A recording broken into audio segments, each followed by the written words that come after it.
Magandang araw mga kapuso. Kung kayo po ay babiyahe at mamamasyal ngayong Friday at sa darating na weekend, wag pong kakalimutan magdala ng payong pananggalang po yan sa matinding init at maminsan ay mga panandaliang ulan. Dahil ayon po sa Pag-asa, easterlies po nakaapekto ngayon sa Luzon at malaking bahagi ng Visayas, habang Intertropical Convergence Zone naman o ITCZ ang umiral sa Eastern Visayas at sa buong Mindanao.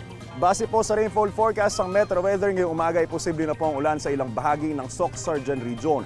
Pagsapit ng hapon, uulanin na rin ang halos buong Visayas at Mindanao. Posible po ang heavy to intense rains, kaya maging alerto sa banta ng baha o kaya naman ang landslide. Bukas, asahan na pong ulan sa Palawan, Visayas at Mindanao, lalo na po sa mandang hapon. Sa linggo ng palaspas, huhupa ang ulan sa malaking bahagi ng Visayas at posible pa rin ang ulan sa Palawan at halos buong Mindanao. Uulanin din ang ilang bahagi ng Northern at ng Central Luzon sa bandang hapon.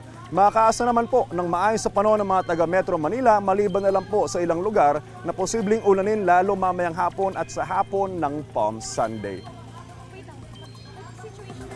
Mga kapuso, nandito nga po tayo sa Lubao, Pampanga, kung saan nagaganap at nagbabalik ang Hot Air Balloon Festival at marami na po nangyayari dito. Ito po mga nasa likuran ko. Kung nakikita nyo, nag-i-inflate na sila ng mga hot air balloons. Nagtatagal po ito ng 45 minutes to an hour.